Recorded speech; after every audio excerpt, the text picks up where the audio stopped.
With Android 14 Beta 4, I'd say we're in the final countdown towards a full release. After this will be Beta 5, and then we're going to get the final stable update that everyone else is going to receive on their own devices. In the meantime, I just got the new update freshly installed on my Pixel 7, and I wanted to take a quick look to show you guys everything new with the Android 14 Beta 4 update.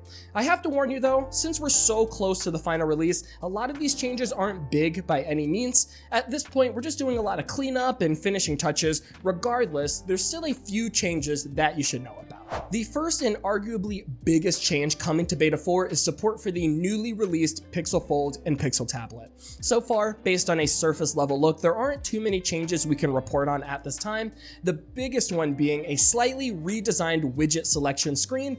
Currently, we have one single pane for widgets, and in Beta 4, we get the two-panel design that Google is slowly transitioning all their apps to.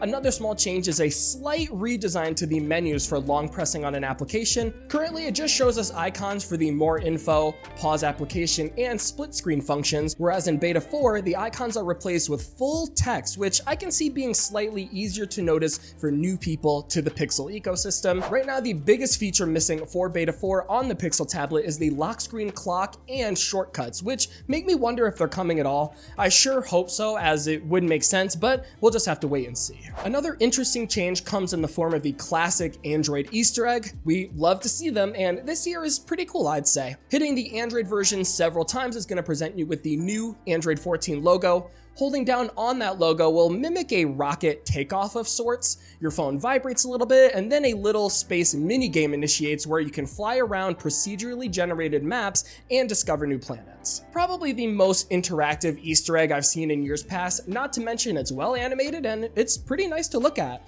Definitely one of my favorite features of Android, and something I just enjoy to see that just sets it apart. This next one is a quality of life change we see with Beta 4. Honestly, it should have been around since day one, and that's the ability to auto-unlock your device when you enter a PIN code. Other Android manufacturers and Apple already do this, so as you can imagine, I'm happy to see it finally come to Pixel devices. Probably the only thing I dislike is this only works with a 6-digit PIN code, which is kind of a pain.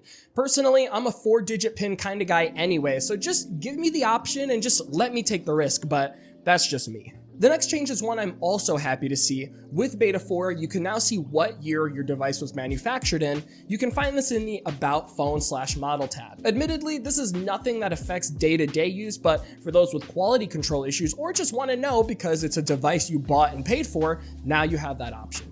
From here on out, we're just going to quickly talk about these super minor changes with Beta 4. First is a new mute icon in the status bar. This appears in previous versions of Android, but now it shows us a little speaker with a slash through it. Basically, it's the same icon we get in the volume slider, which is good for continuity. The next minor change is with the speech settings. This option just allows you to tweak various voice interaction settings, and that's been moved to the languages and input tab. One more thing, if you have multiple users on one device, you should notice there are new profile photos to choose from. This you can find when you first set up a profile for an additional user, and they're just generic corporate art style profile photos, but nice to see nonetheless. On to the biggest question here. Is this beta worth installing? I see this question asked all the time immediately when a new beta gets freshly released, and the answer to that is and always will be, it's too early to tell, and don't use your only device. Feature-wise, you're not getting much from Beta 3 to Beta 4, so personally, I think you should just wait till final release since we're so close.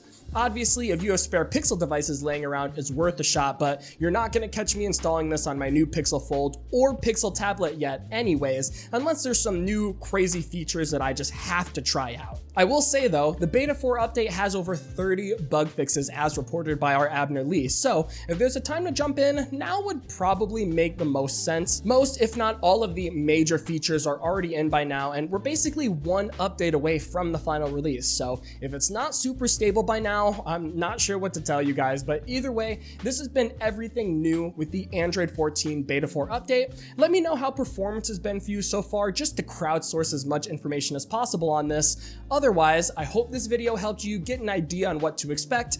I'm getting out of here so I can work on the next video. This has been Jordan Floyd with 9to5 Google. Thank you so much for watching, and I'll see you in the next one.